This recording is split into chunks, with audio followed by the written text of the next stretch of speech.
So in previous, I feel like context is important. We've been getting together for a few weeks since the Rona started for what we've started calling our cocktail hour.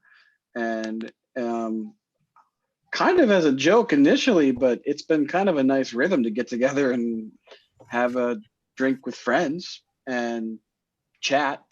But then, everybody's sort of picking up on new hobbies, and sourdough bread baking has become a thing. It's always been a thing for you, Tim. It's only recently become a thing for me, and it seems like a lot of other people, it's becoming a thing. Yeah, but I John? think we know now why nobody can find a bag of flour in the supermarkets or even online. Because I bought them all. You bought them all, or everybody else is trying their hand at baking. I saw a bunch of the big ones at Sam's the other day. Bread flour? Like just regular flour. I guess I don't know the difference. Got to be unbleached, man. Well, what a great segue. Because you don't know the difference. Is that a lunch cap around here? Because I feel like I should. No. No, it's important for you guys to come in. We're all at sort of different gradients, right? So if Tim is the bread boss, I'd say I'm more like the bread janitor. Steve, John, where would you rate your bread baking knowledge? Not even in the classroom. Yeah, like the bread. Have you ever baked anything? Not bread. Maybe I've baked cookies before. Okay. John? I've baked a homemade pizza before. I've made dough. I've baked pizza. I baked chicken nuggets before too. And mozzie sticks. I'm a real good mozzie stick baker. Okay. Yeah. Okay. Good. Okay. So that's the spec. That's a frozen deal, isn't it? Mozzie sticks. Yeah. That's what you say when you're I baked a cake before as well. That's right. Really? That cake was epic. I made an 8-hour cake one time, like a raspberry buttercream thing for my wife. It was extraordinary. Nice. Okay. Exquisite. Okay, that's kind of like me calling myself the bread boss. That's self-proclaimed. Exactly. Yep. That's sort of proclaimed. I liked that you did that. I think that's. That's nobody else was, so I am. I'll do it. Yeah. I'll do it. Or the bread Sherpa. I've called you my bread Sherpa before. Okay, yep, helping you over those sourdough mountains. Which there are many. Yeah. There are many sourdough mountains. Okay. Do we have any viewers? Yeah, we've got some. Sure. Okay. Absolutely. Yeah. Una says that she's got skills. We should. Well, maybe she'll be a special guest in the future. And then Laura Labarge, friend of mine, says that she wants info on starters. Get on task. She is tired of the chit chat. Okay. So we were starting. Starting out a little slow here, a little clumsy. No, that's fine. That's fine. Sarah, is it Sarah? Hello, Sarah. We're wanting to help. But we were first talking about different flours. Did you want to do that one, or did you just kind of address the? I don't. I first want you to tell me what is the difference between sourdough and other types of bread. Okay, give us right now. Remember, this is the simple secrets, or I'm going to emphasize simple here because we're being very basic.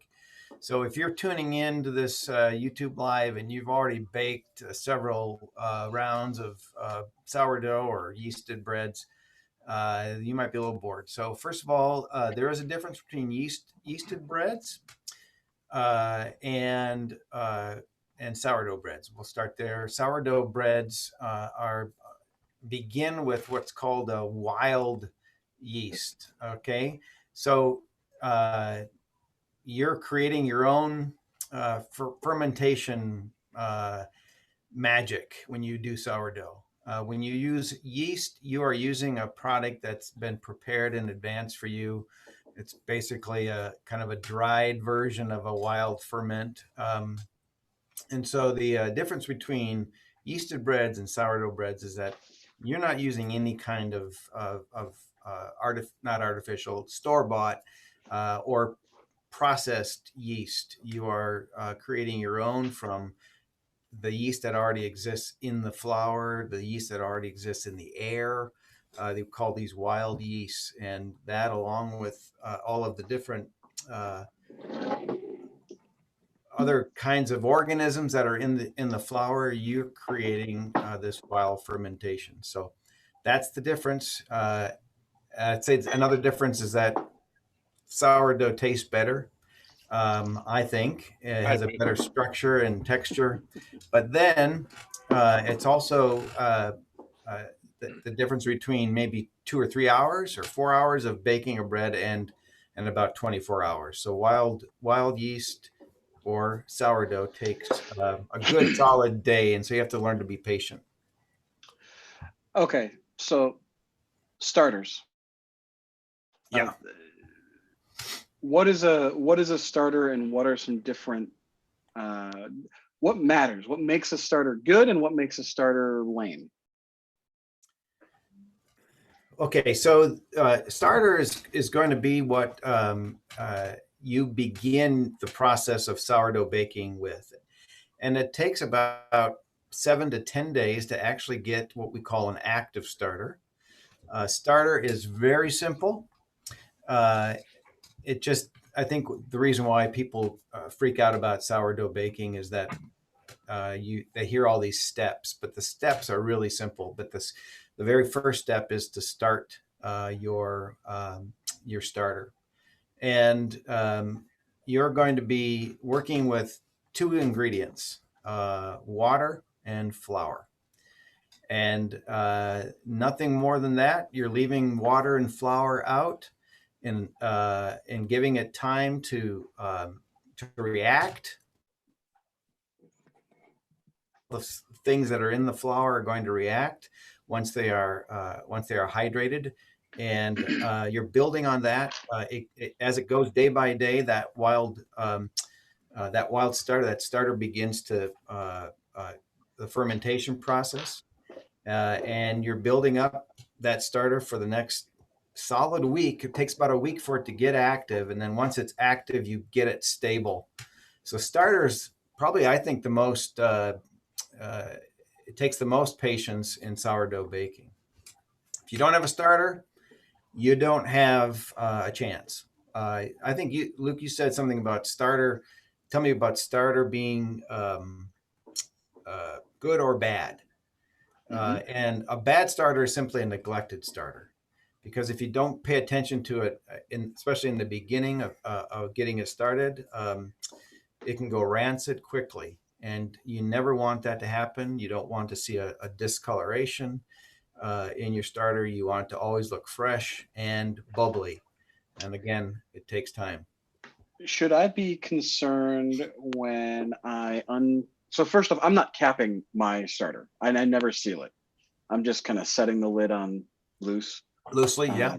Yeah, loosely. The jar gets really crusty and nasty. I think that's okay, right? Should I be I will stop you right there. It's not good if you're talking about establishing a starter, right, John? Yeah. So if you're establishing a starter, you want to always be working you want that flour and water, that starter mixture, to be within a very clean environment. So I often, what I'll do, and I've only had to do a couple of different starter starts, but you want a very clean jar to start with. And as you increase your starter, I take the starter out of one jar and I put it in the next clean jar. So I'm always, and that's only until it gets to active. So it's about the first 5 to 7 days. Okay. If you saw my starter jar now, which you can see in a little bit, I'm going to run a video. It gets pretty crusty in there, and it's fine to leave that and never touch it again. So. Okay, and never touch it again. Oh, I wouldn't. I'm not that bold. In fact, I even scrape the dry stuff right into the starter. Right into it. Wow, that is, you are the bread boss. There's a question about, when I make a starter, what's the consistency that I should look for? So, and I've had this experience, where at this point I'm not weighing out my flour and my water, and you might think that's dumb. Maybe I need to be weighing it out, but I'm mixing it until it's like a thick batter, Yeah. What should I be doing? Well, if you're going to start with your starter, first of all, we didn't talk about flour. We might want to come back to that in terms of the We will. importance of what kind of flour do you want when you get your starter started. But to go back to the issue of amounts, I always do a 1-to-1. So I have what would be considered 100% hydrated, 100% hydration starter, and it's going to be more liquid than not. And I've not, like I said, I'm a self-proclaimed bread boss. I've not had the experience of working with a stiff starter. I prefer not a stiff starter simply because a liquid starter is much easier to put into your dough. So I go. Let's say I want to get something started. I'll go 50 to 100 grams, and then the same amount in grams. I add the water. So 50 to 100 grams of flour to 50 to 100 grams uh, of of water. And so you don't really need to do more than 100 grams, I think, to get started, because you're going to be in that first week of your starter. You'll be taking almost 3/4 of it out and throwing it away, or you can figure out what to do with it. Some people have made pancakes, or they just I have questions coming about that. yeah. It's what I usually do is I really just discard of that amount, and then I'm putting what I just discarded. Let's say I discard 3/4. I'm going to add fresh again 3/4. Okay.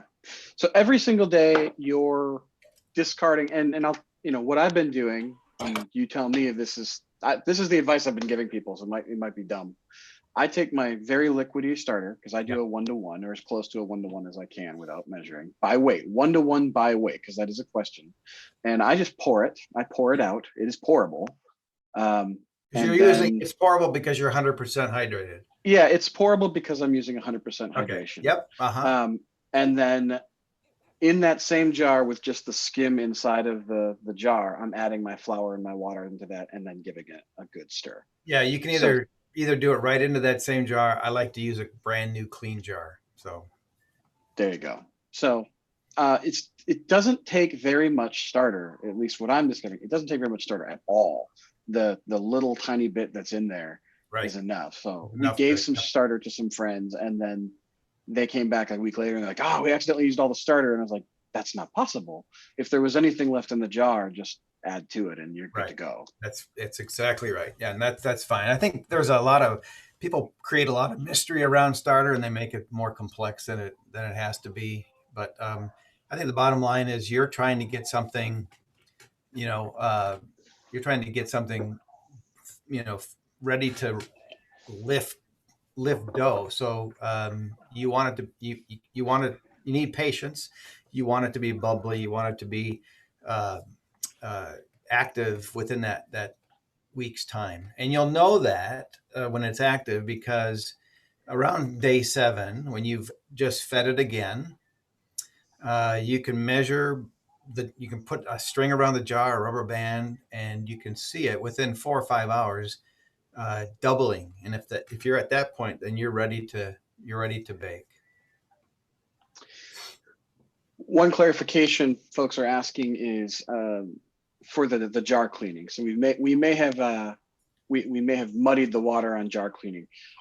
I think what you're saying is when you're getting a starter established, every single day that you feed the starter, you should feed into a clean jar. That's right. For the first 10 days. Yeah. Only once it's stable.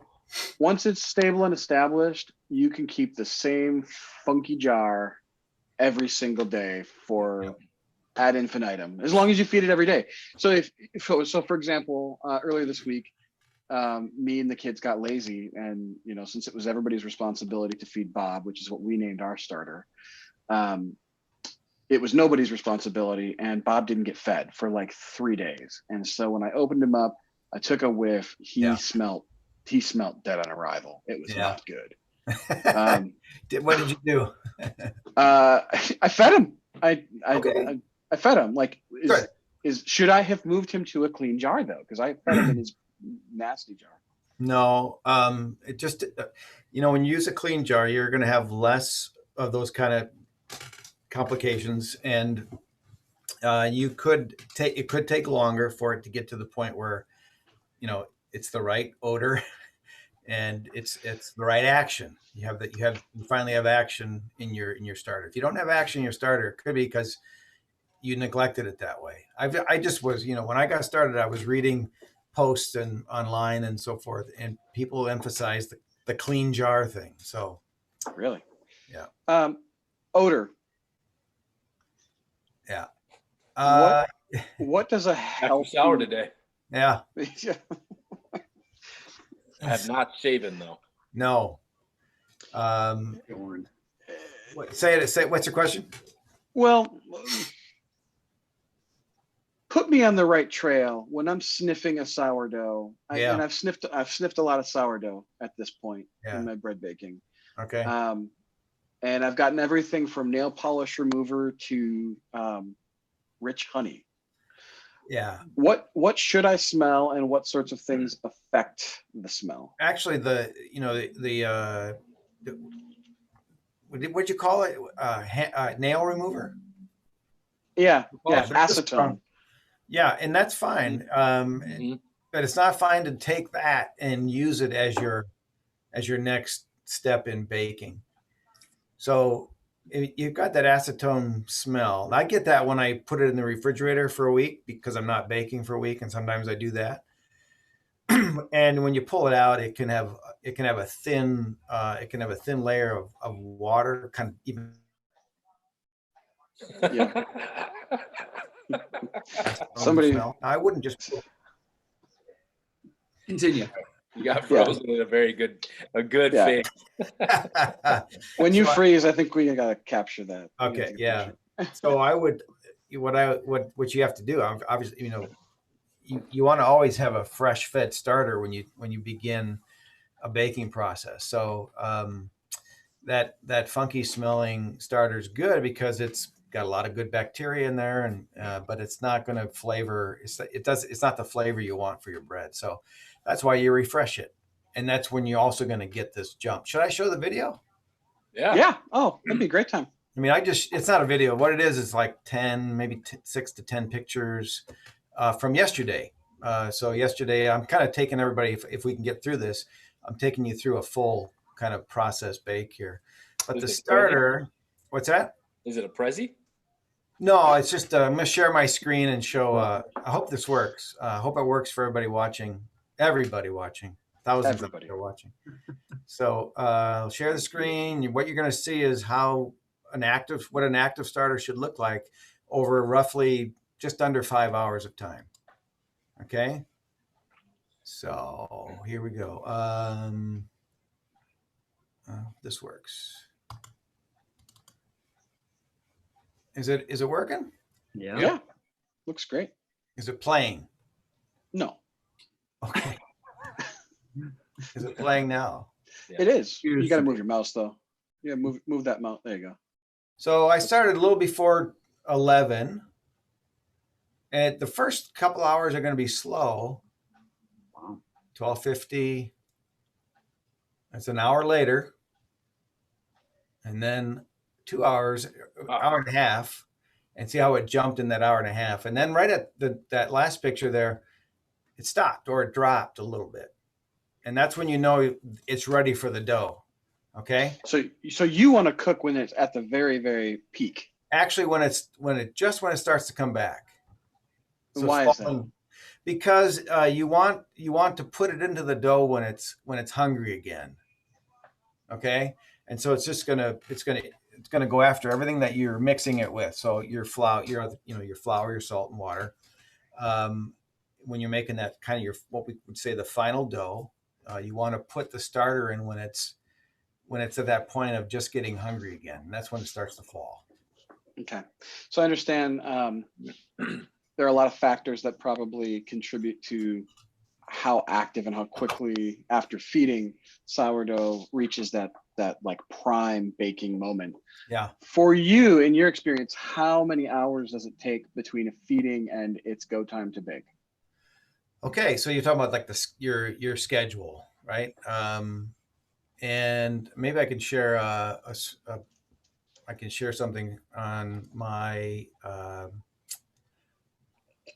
background here to give you an idea what that schedule should be.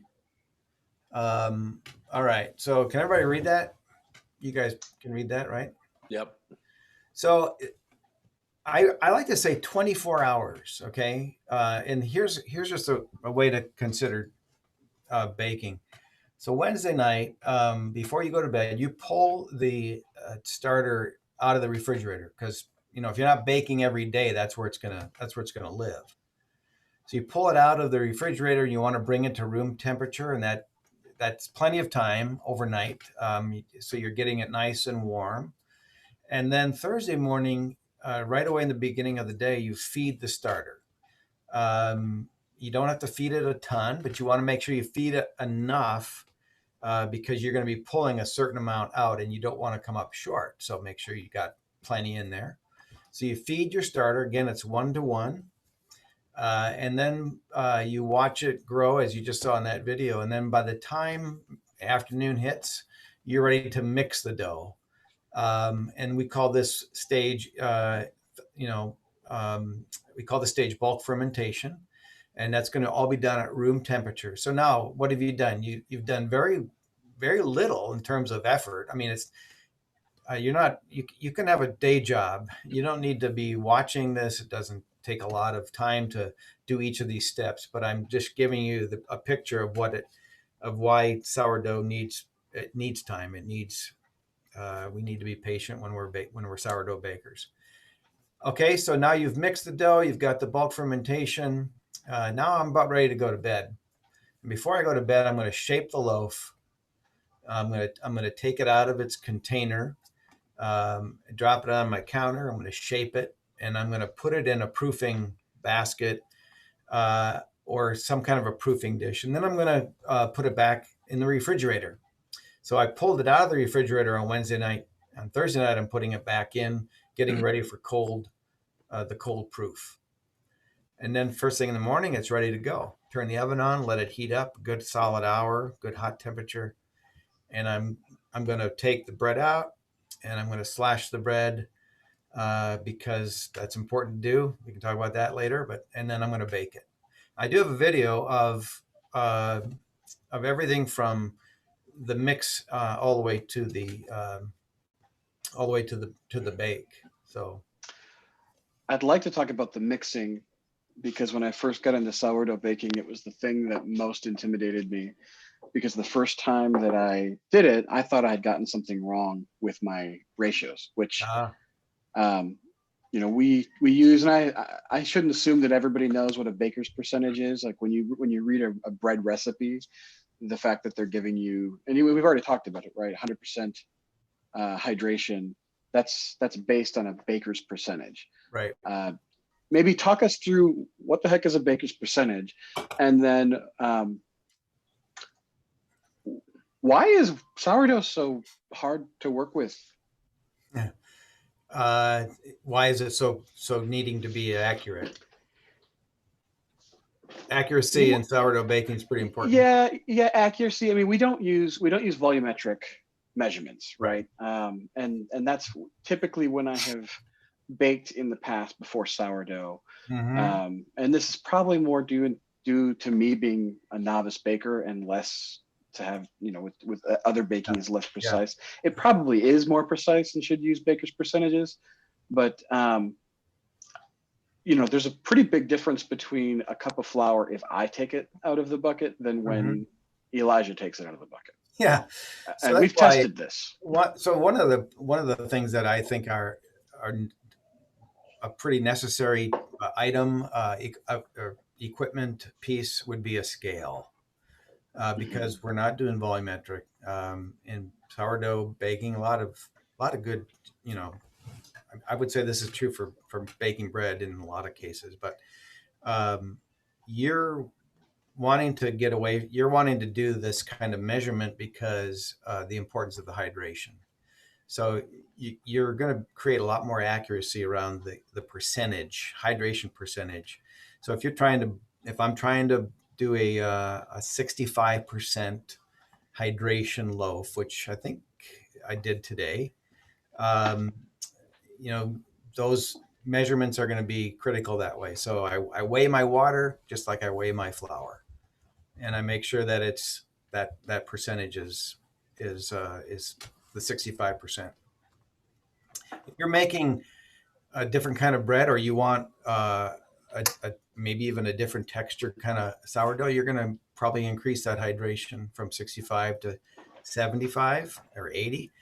But I don't like to do that because I don't want to put up with the mess, of trying to fold and slap and get the dough ready for baking. I just think it's easier when it's a little bit drier. And that doesn't mean it comes out dry. It just means that the process is a little easier for me to work. But true sourdough, somewhere between 65 and 75%. Yeah. So when we talk about hydration, we mean the percentage of water in relation to the dough. Flour. Right. So yeah. So the amount of flour that we have, that's 100%. Whatever it is, that's 100%. Right. And so actually, this would be a good time. What you call your foolproof sourdough recipe was a revelation for me, because I was messing with stuff in the upper 70s. Yeah, it just gets really messy. Yeah. Oh man, and I was thinking I'm never gonna learn how to make sourdough bread because I'm covered in it. It's like eating my arm. It's all over the table. I'm stressed. My poor wife is stressed. My kids are crying. It's terrible.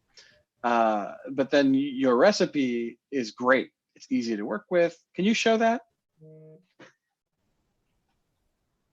Yeah. Well, actually, I'm going to put a link in after we're done here. I can. Great. I guess I can show you. I can show you amounts. I can show you a little bit of the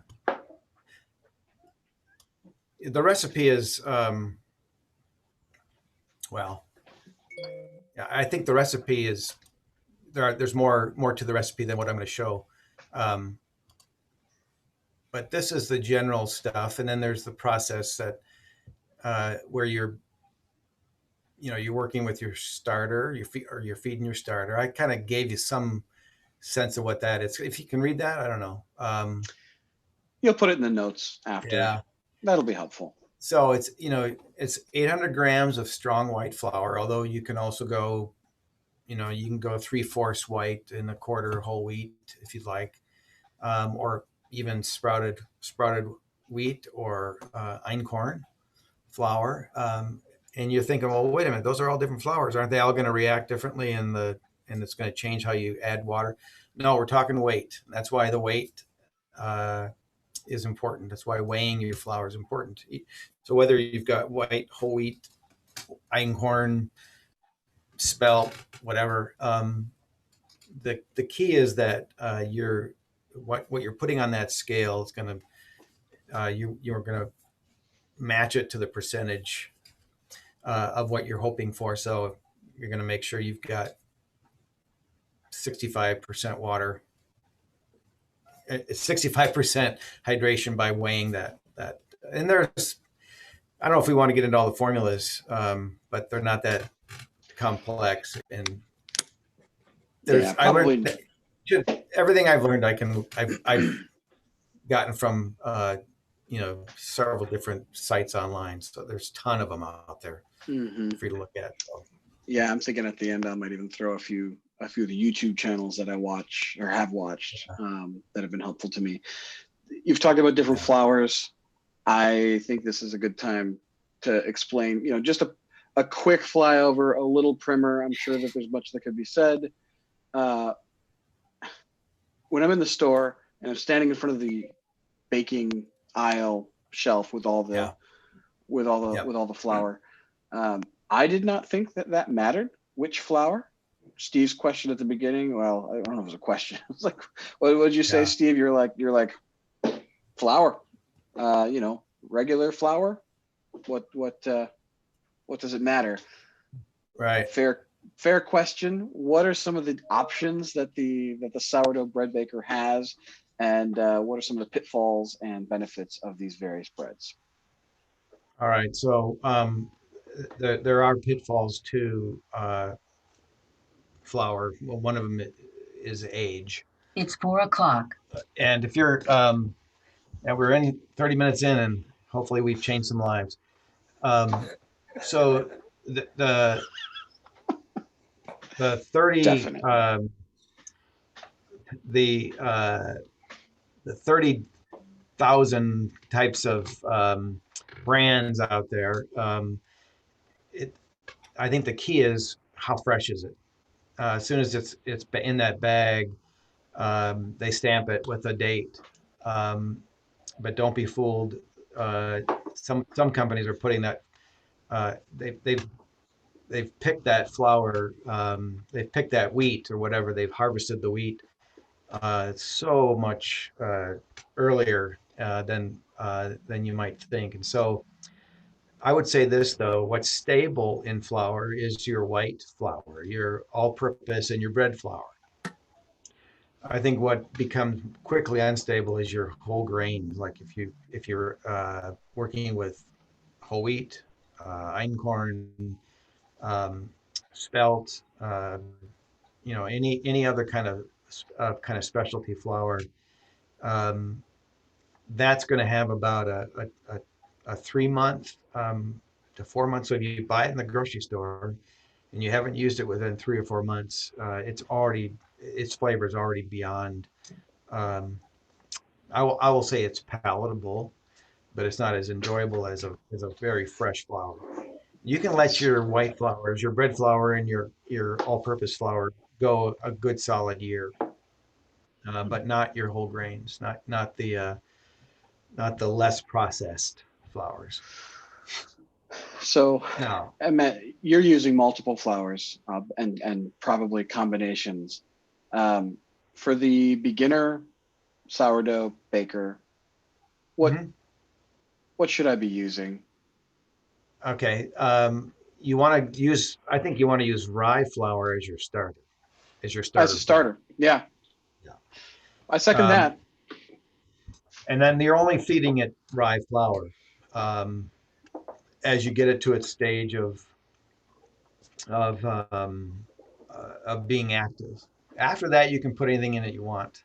Now, I find that when you work with different flours from bake to bake, let's say yesterday I did use white whole wheat, but the day before that I used whole wheat, and I used that to feed my starter before the bake. And I find that when I put those non all-purpose or non-bread flour flours in my starter, I get a lot more action.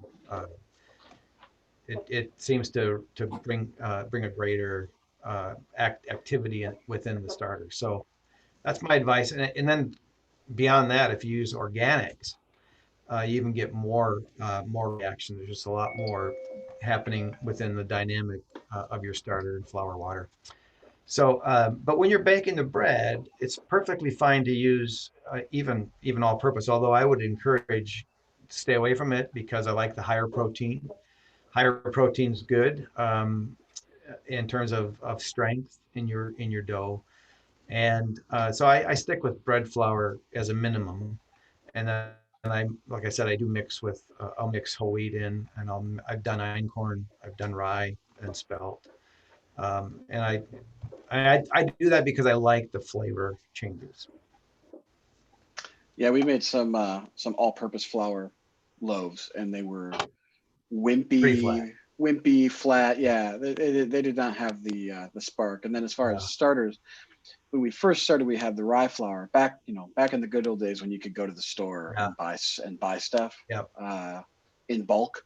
They shut the bulk stuff down Yeah. now, but we could Yep. get Yep. we could get Yep. rye flour, and the rye flour starter was awesome. Like it'd blow the top off the jar. Yeah.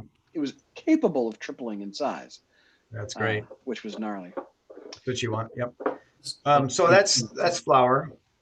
Oh, what do we have talking here? about, Tim? No, I'm not talking about You that. don't want- this is stuff you don't want to use, right? Don't ever want to Right. see. Yeah, is that been how long has that been in your pantry? 8 years?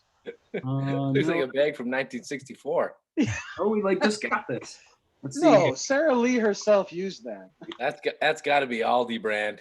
Hey, I've got until November 9th of 2020 to use this. Okay. 2020. That means you bought it 8 years ago. That's this I year. don't think No so. way. We just got this. Okay. I just want to show an example of something not to use. Nice job, Jeff. Yeah. Well That's played. really good. Bleached, Well played. prestified, Yeah. pre-sifted. Pre-festify. I'm not Well, sure. let me. So yesterday I baked this. So I showed you the picture of the jar of starter rising up, and then Yes. from there it's ready to do the final mix or the final dough. And let me just show you that Please. kind of. I'll walk you through Yeah. or talk Yeah. through. So I'm gonna share my screen again. Hopefully this works. These guys are ready for a video.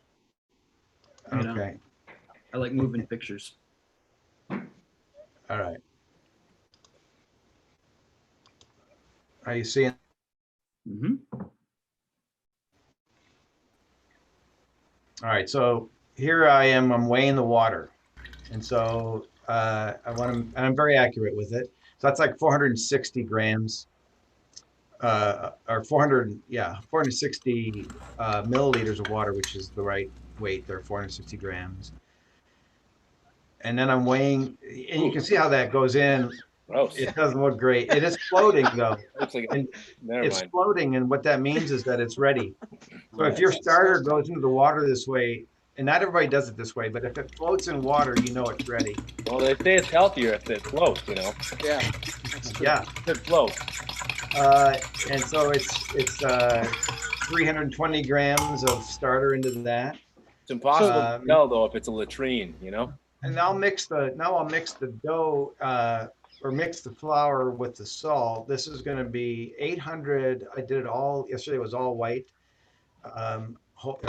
bread flour. It's 800 grams, and I put 10 grams of salt. What's that? Nothing. Okay. What happens next is that you want to make sure the salt gets well incorporated into the flour before you pour in your starter water mix. So, and you know this Starter. is. Okay. Go Yeah. ahead. Yeah, this does not take long. I talked about how this is like a 24-hour process. You know, I would say that when you get good at it, you're probably doing a total of 20 minutes of work. Yep. And now I'm pouring that, and this is something that I like to do, and I got that tip from somebody: mix your water and your starter together. Oh, you're Now, cheating. I'm cheating. I gotta say, I love my new KitchenAid mixer. Oh, that's new. Okay. Thank you, University. Yeah, my special gift for being a regional director for too long. Let's drop it out. So first I mix it, guys, and then the next thing is I'm going to knead it. Right? Now I could pull that out and work it with my hands, but I'm kind of in a hurry, so I'm saying, oh, there's my magic. There's my magic right there. That's a diastatic malt powder, which just is going to reinforce the rise a little bit, make it a little stronger. You don't have to use that. I just throw that in most of my bakes. And now I'm kneading it. You have never mentioned that to me I in know. 3 months of texts flying back and forth between us. I'm sorry. Never. And I sometimes forget it in my own bread. And what does? Go ahead. Yeah. Continue. What? I'm gonna stop right there. What? Well, I was just gonna say, and what is that doing for you again? It's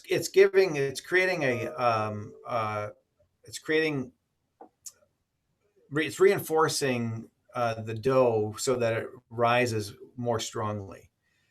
So you're strengthening everything. You're strengthening your gluten. It's not a cheat. I mean, it's called for in a lot of recipes, although I don't see it a lot in sourdough. And I do see a difference when I add it. It's only a teaspoon. Where do I get that? Can I get that on Amazon? You could. I got it at a bulk bulk food store here in town. Yeah. Yeah. Okay. That's real cheap. Okay. How long have you been and what- cooking sourdough? Yeah. Yeah, that's a good question too. I would say, I've been more regular with it last 5 months maybe, but not a whole lot before then. Excuse me, baking, not cooking. Yeah, please. What's that? What'd you say, said- Steve? I said, excuse me, baking, not cooking. Cook that I back. asked, how long have you been cooking? And then I corrected myself. So Oh, yeah. Baking's been, I've been baking a lot for a lot of years, but I'm saying sourdough baking Yeah, is right. relatively new. yeah, I was just correcting my form of Okay. asking. He was thinking about his mozzarella sticks. The last thing I do, guys, is when it's done kneading, I give it 10 minutes of kneading. You can do it with your hands too. There's some great, kneading with your hands that's the true craftsman, true artisan. I do that a lot. I just was in kind of a hurry. I do like using my KitchenAid. I'll then put it in oops, we're done here. I'll then put it in that When you need, probably do you, another 4 hours sitting out, sorry, and it doubles. And it doubles. Sorry, it doubles up. What Yeah. Go back. So- One before we move on. What is that powder called again? diastatic? Is that what you said? Diastatic? Diastatic malt powder. Malt powder. Diastatic malt powder. Malt powder sounds good to me. I've- Diastatic, so much. Malt power. My Malt retention, power. Malt power. my comprehension is limited, but there's a lot of science behind what it is and what it does. So It's science. That video's Okay. rolling in the all back. I know is that it's a great reinforcement. Okay. And I noticed the difference because I didn't use it 2 days ago and I use it today, and the loaf I really needed it today because the loaf was a double loaf as a single loaf, meaning I didn't split it. Meaning I just made a gigantic boule or loaf of sourdough today, and I knew that it was going to be heavy and it needed all that extra diastatic help. So Okay. look it up. I can only say look it up. Find out why people use it, why it Diastatic works. malt powder. Now, oven spring. So when you mix up your dough, when you're done mixing up your dough, you're giving it enough time to double in size. That's what we call our bulk. That's our bulk proofing. Well, you can Ferment. call it proofing. I like using the two different words because I think proofing should be reserved for the last step in your rise. The first step in your rise is the bulk proofing, or I call it the fermentation. Okay. Yeah. Beer So- makers call it beer. That's what beer makers call it. I as well. got something running here. Hold on. Yeah. I guess I do. Yeah. So oven spring. What do you want to know about oven spring? Oven spring. We got a video. Yeah. Okay. Well, before you show the video, what is oven spring? Why do I want it? And how do I get it? Yeah. Why do you want oven spring? Is that a literal spring? Like, meaning Well, it jumps up. I can tell you what happens if you don't get oven spring because I've made a few of those loaves. Exactly what was in the bowl before you baked. It's that, but brown, and it's really heavy. Still delicious. Yeah. But more useful as a weapon than probably sustenance. Well, oven spring is simply what happens in the first 10 to 12 minutes inside your oven once you put that dough in there. And so it's the final reaction. It's the final wild yeast, or we'll call it the final reaction of the wild yeast that's in the bread. It's the death gasp. And it's looking, it's got all this gas and it's looking to blow out someplace in the bread. It's what I knew you guys couldn't handle that. It's knew got it. all this gas. Yep. I knew. I could see that coming from a mile away. And your oven spring is important because if you didn't have it, he just keeps going. Timmy just keeps going. He's like, He's I a don't care. professional. You know? I'm forging ahead. You guys are ruining my seminar, and I'm forging ahead. All right, go ahead. How about so? If you didn't have it, you'd have a very flat bake, and it would come out closer to a cracker. So,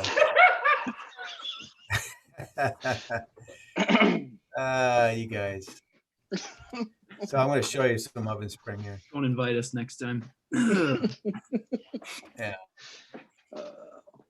Every episode improves with time. What do you mean every episode? We're talking about bread every week from here on out? Oh gosh, no. Next week is your hot dish episode. There it is. Nice. Now you're watching oven spring. Woo! Whoa. These are not mine.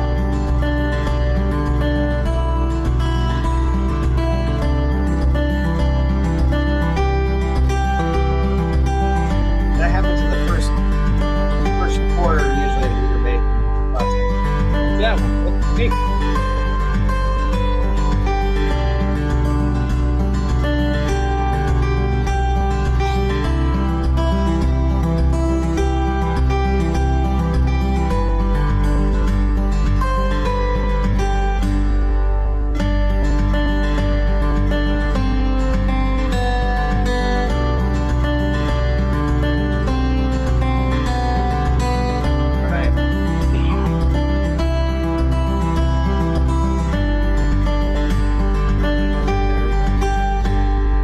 So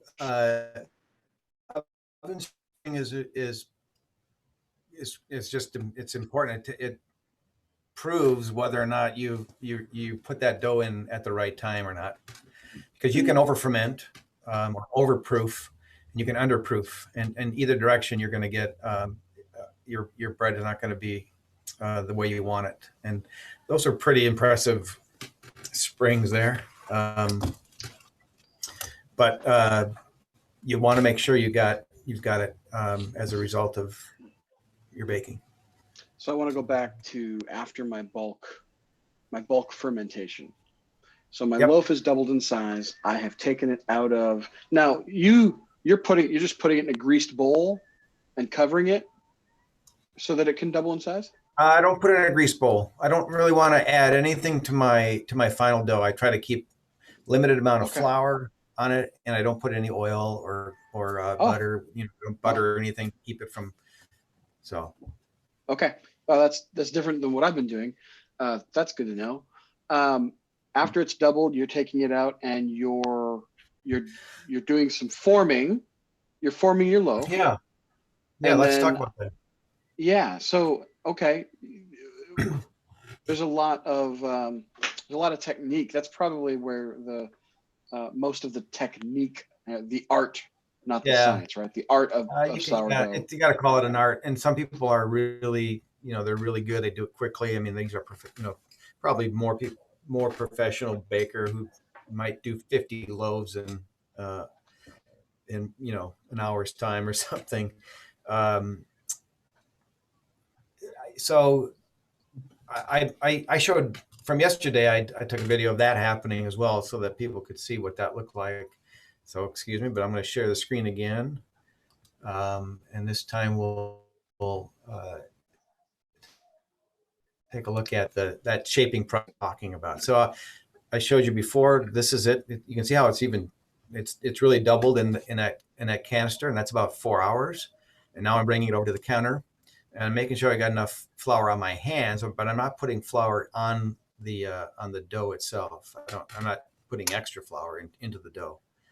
So he's scooping it out, and then it's okay to have it lose some of it's called degassing. You want to, it's important that you take some of that out because what you're doing is you're giving when you degas your flour, you're giving it a chance to go in other parts of the flour, not just one place. Use a bench scraper. I try to bring it all together. And now I'm going to do what that's kind of I'm just showing you real quick what a coil fold looks like. Some people do that. But this is what's important is getting it into a bowl. I'm flipping it over halfway. Now watch, goes kind of to the halfway point, and now I'll bring it all the way over a full flap. Okay, and now it's starting to get that shape that I'm looking for, and that's just simply a nice round bowl. And I'll do it a couple times if I have to. And when I start to feel it getting too sticky, I do put a little bit of flour in my hands. You saw me tap the counter there. And now I'm ready to start getting it good and tight. That's the next step. And I'll use my bench scraper in my other hand, and I'm just twisting it while pulling it toward me. And each time I do that, I am making the top of I'm making actually the whole dough very tight, especially the top. And you want to make sure that you are tightening that dough in that process.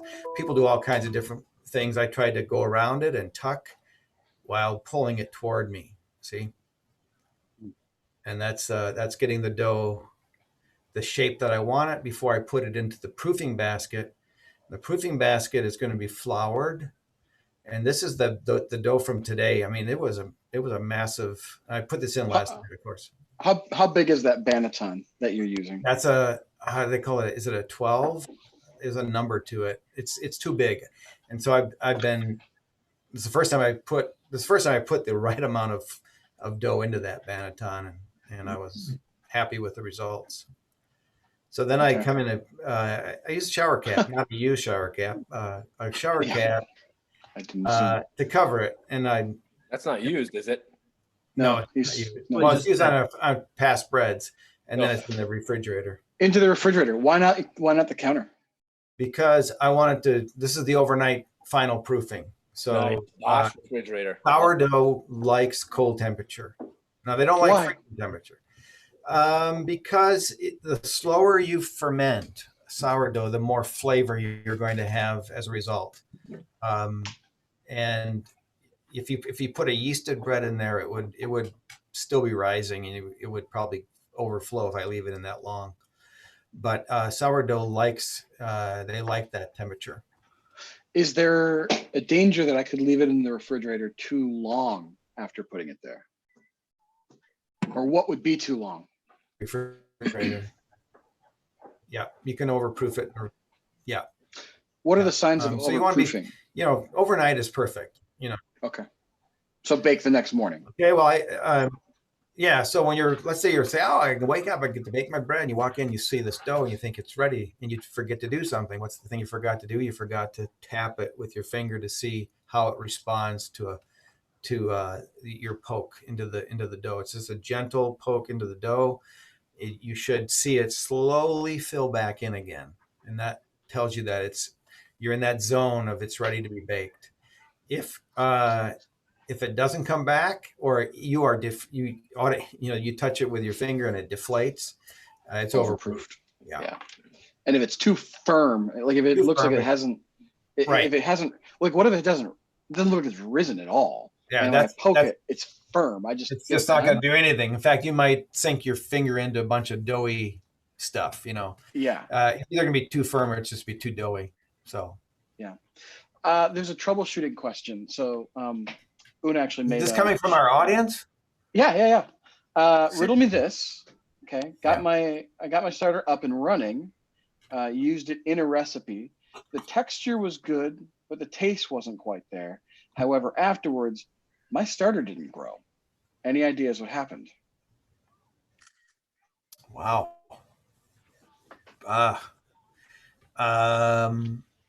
A dead starter can be revived. I know that. I wonder what kind of flour was being used to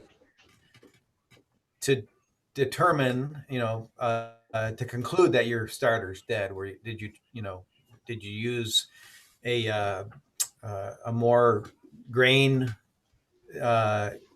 centric flour, or did you just use whole wheat or bread flour or all-purpose flour? I think that's the reason why starters don't come back, is that we don't give them a chance with a more aggressive flour that you could bring it back alive. I think the thing about taste is interesting. I mean, sourdough doesn't have to be sour. Some people like that, and I think that just that comes from my experience, and it's limited, right? But it comes from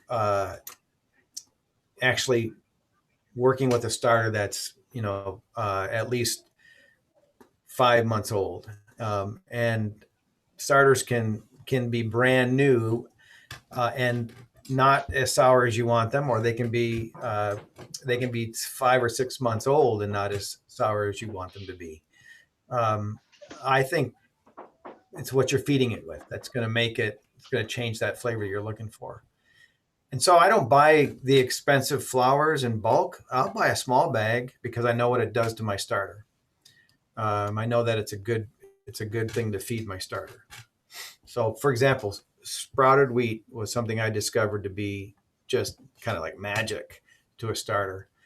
I couldn't afford to buy sprouted wheat in much more than a 2 pound or whatever that is. I think it's 2 pound small bag of it. I don't think I helped that person with their question because there's a lot of other variables there. Yeah, I mean the lamentable variety of flours makes it really, really difficult. Right. And you said before that you don't necessarily think people need to stick, once a sourdough culture is established, they don't have to stick to a certain type of flour. That's true, I think, because of the culture that is developed, like that population, that strain of it's why San Francisco sourdough has this unique flavor. It's from yeast that is native to that region, and you can't get sourdough that tastes like that unless you go there or take some of it. But when we switched from rye out of necessity to bread flour, it felt like it went from honey to nail polish remover. And I don't know if that's like maybe we were becoming a little more lax and not weighing, or maybe that's just what it's consuming. The final product tasted that. The starter itself. Yeah. No, I mean the bread was still delicious. Okay. Always delicious, and I don't have a discerning enough palate to know how it changed the end result, but just the smell of the starter shifted. I think anytime you wait more than 2 or 3 days, and so now you have your starter in the refrigerator, it's going to come out a very strong smell that you may or may not enjoy, and that's that acetone. Yeah. So to if I can, for Una's question, because I think she's still wondering, like, what do I do? Just practically, what's my next step? I think I would say do exactly what I'm having to do since I neglected my starter the last few days. Just feed it faithfully every day. If you want to really juice it, feed it every 12 hours, and it'll come back with a. And think about the kind of flour. Wash your jar. Yeah. No, well, that's if you're starting out. If you're getting to the point of getting an established starter. If you've got an established starter, I would say don't always feed it. Switch up your dough. Keep changing your flour. I'm sorry. Switch up your flour. What you're feeding it. Maybe one feeding it's going to get the rye. Another feeding it's going to get einkorn if you got that. Whatever you got. So that it changes a little bit. You'll see if your flavor is coming out because of that or not. Yeah. Can I show you the bake? Are we ready for that or no? We have any other questions? I'm ready. Yeah. Show us the bake. All right. So then this morning, now we're up to Friday. So we've gone from Wednesday night. And I showed you what that starter was doing during the day on Thursday. And then I pulled all the ingredients together and in the final dough, made that Thursday, started making that Thursday late afternoon. And then by Thursday evening, after the bulk fermentation, I put it, shaped it into my loaf and I put it in the refrigerator. And then this morning, I made the loaf, and I'm gonna play that for you. All right. So there it is in the big basket. Everybody can see that. Ooh, that got big. All right. Yeah, it did. It filled that up nice. I was a little nervous because I thought it was too much dough. So I cover it with parchment paper. Yep, and then I put my peel over the top and I flip it. And it takes a little bit to get it out because it's so big. This one was so big. And you gotta be careful. You don't want to just yank and, okay, look at that now. Yeah, it's not coming out like I want it. There we go. This feels precarious. Perfect. Yeah, it is. But you know, I was glad that it went okay today. Boy, that's big. Now I have a lamb, and I use that to slash in my bread. I try to be artistic when I got more time. This is just a basic slash of 2 horizontal and then 2 vertical lines.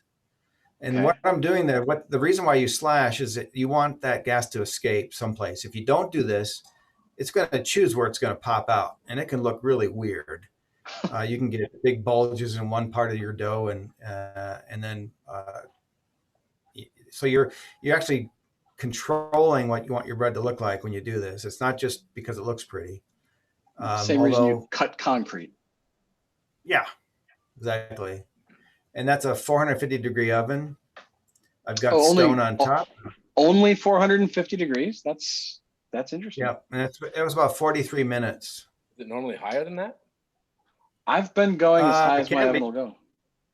Wow. Yeah. Look at that monster. Now you got a pizza stone above and a baking is that stone below. Right below, yeah. How long is that for a loaf that size? What's that? How long is that for a loaf that size? It took about 43 minutes. Wow. Got the right color. It's got everything I would hope it would have. Yeah. You haven't mentioned steam. Yeah, and I thought I put it in this little video, and I realized I didn't, but I did steam the oven before. See if I did this. We're gonna leave the share on because I'm just gonna do a quick the part of the video that the one segment of video I didn't put in, and so hold on here. I'll stop it and then I'll come back to it. Yeah, real quick, and then I'll show you. Steam is important because you want to create something in the oven that gives for 2 reasons.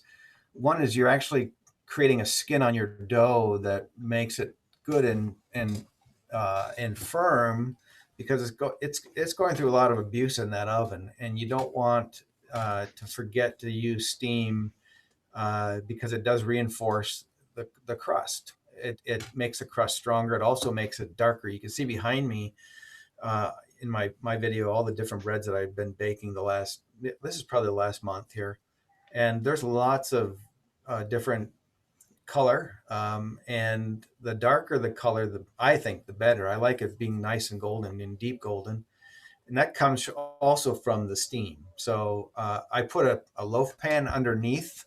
I'll explain it here in the video. I put a loaf pan underneath on the floor of the oven, and I let it heat up with the ovens. I turn the oven on, and then I give it about an hour to get good and hot. And so the bread's already in. I've boiled some water, and I push that right in there, and I shut the door as quickly as I can. And that steam is also important for the oven spring that I was talking about earlier. So. Wow. And I asked about your crust of your bread to be reinforced. Yeah, go ahead. Well, you put a pizza stone. Can you hear me? Hello. Yes. Yeah. Tell us about the pizza stone that. Hello. Tell us about the pizza stone that you put on the top shelf. Okay, so the pizza stone on the top shelf is to radiate heat downward, and it just creates more even heating of your loaf. So you got the stone below that's heating up the bread and everything below the bread, and but I think it creates it helps it evens out the baking when you do that. It's sort of like running it as a convection.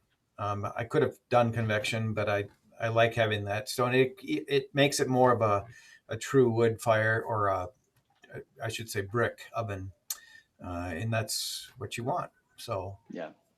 Now, steam's pretty important, and if somebody's just like starting out, they might feel like, oh, that's kind of an unnecessary first step. If they decide to just skip the step of steam, what happens to their bread? well, it's not going to caramelize like you want it to in terms of the color, and it's not going to get crusty. You're not going to have a crusty loaf. And part of the traditional sourdough, or people hope for in sourdough, is that it's not only the flavor, but it's also the texture and the crunch of a bite. So, you got this really soft inside, and when you take a bite, you hear it. It's like this contrast of soft and rugged, along with the flavor that makes it, rustic, artisan. To take the steam away, and some people will put ice cubes. I've done that before too. To take Yep. either that away, I don't know. You're baking cookies, so Yeah. and I just think it's part of the dynamic of good bread baking.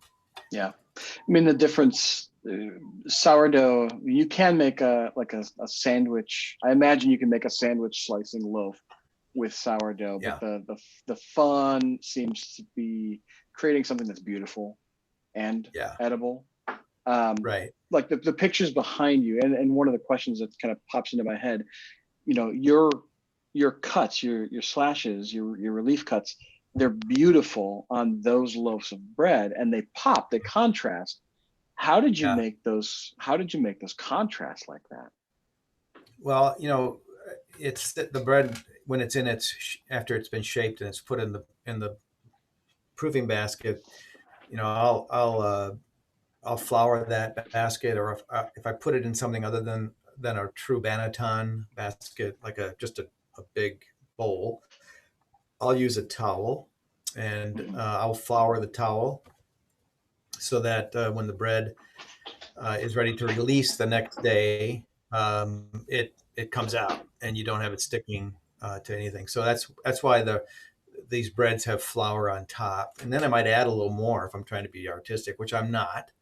There are some really good bread scoring people out there who do a much better job.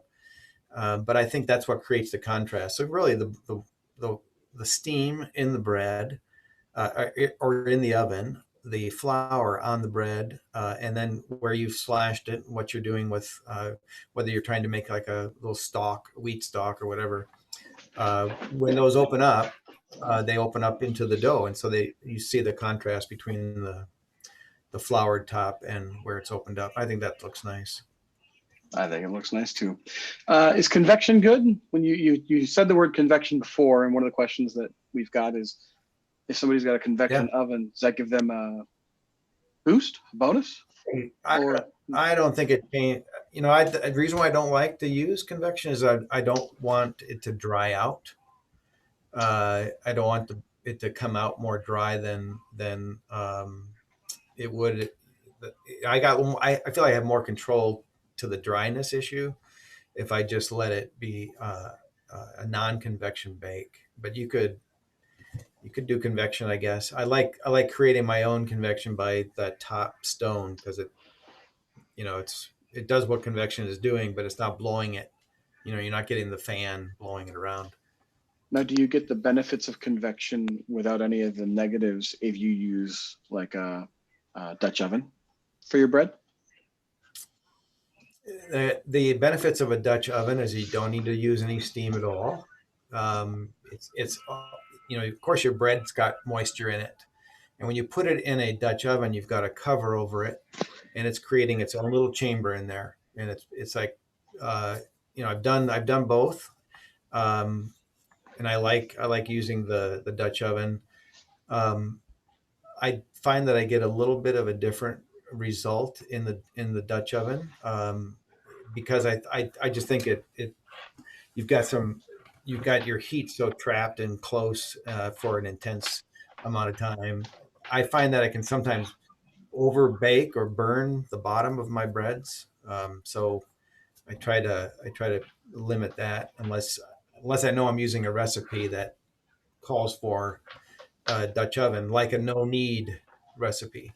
No knead Mhm. breads are you don't try to bake those on a stone or you need that Dutch oven to hold its shape.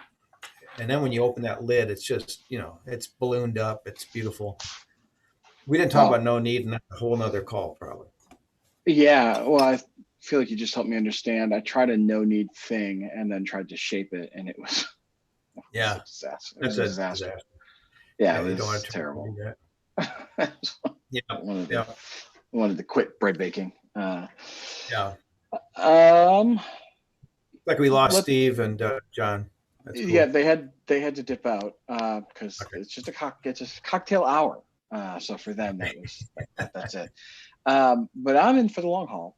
Uh, Okay. you've talked about a couple different pieces of equipment, and um, Yeah. I feel like it's appropriate to ask, what are the what are the tools that you must have just minimally? You don't even attempt sourdough without these things, and Yeah. then maybe give us a couple of the, you want to step up your game here and make it fun. These are the tools that make it kind of fun. Okay.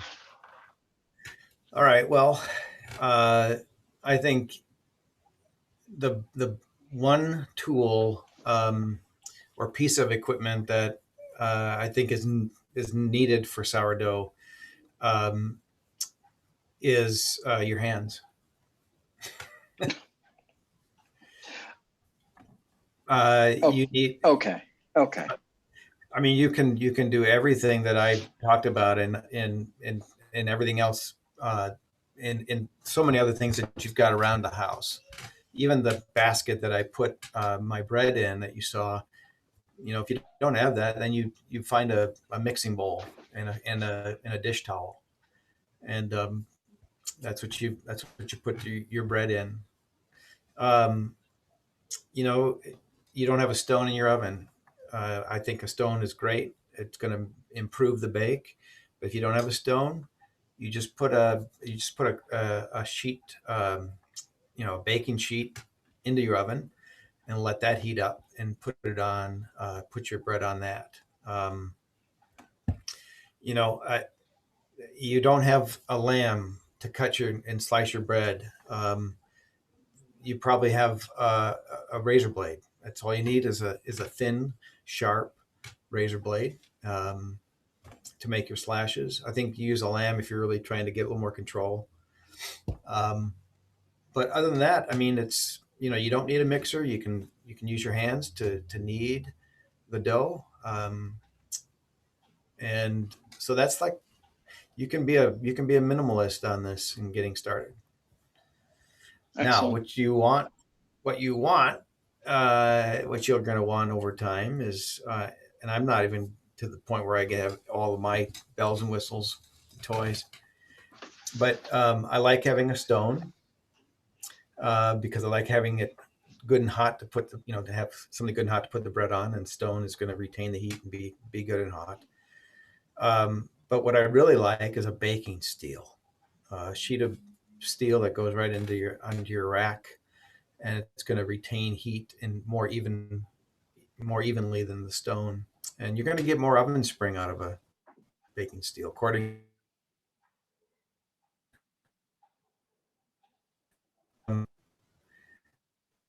I I think Banneton really great because you can get that kind of funky shape. You get that nice concentric circles. Um, you get those nice concentric circles around the loaf. Um, and so I think I just said three things there: the lamb, Yeah. the steel, the Banneton. I've got that KitchenAid, so I could make three times the amount of dough that I showed you in the video in that big, huge KitchenAid mixer. KitchenAid mixers are nice when you're doing multiple loaves. Um, yeah, I mean, people have little proofing boxes that they, spend a fortune on to get. Not necessary. Yeah. Turn your light on, put it in, if you want to proof something, and you've got a cold house and you don't have a proofing box, then just open up your oven door, turn the light on, and slide your bread in as it's proofing, and you'll get the same result. So, sounds good. Well, yeah. in the spirit of simplicity and Leave it there. minimalness, yeah, we'll leave it there. I'm sure that there's a 201 masterclass that could be done, but this ain't it. So thank you very much. Yeah. Thanks for taking the time and for being our expert. Thanks for being the expert today. So you bet. Thanks if anybody's listening still, thank you to those people. Yeah, a bunch of people who have stayed on the entire time. I thought people would jump on, jump off, but thank you. Great. The finished product will probably be edited for brevity and clarity. So thanks for everybody for sticking with the raw product. All right. All right. Thanks much. All right. Thanks, Luke. Thanks, everybody. Have a great day. Great weekend. Yeah. See you next week. See ya.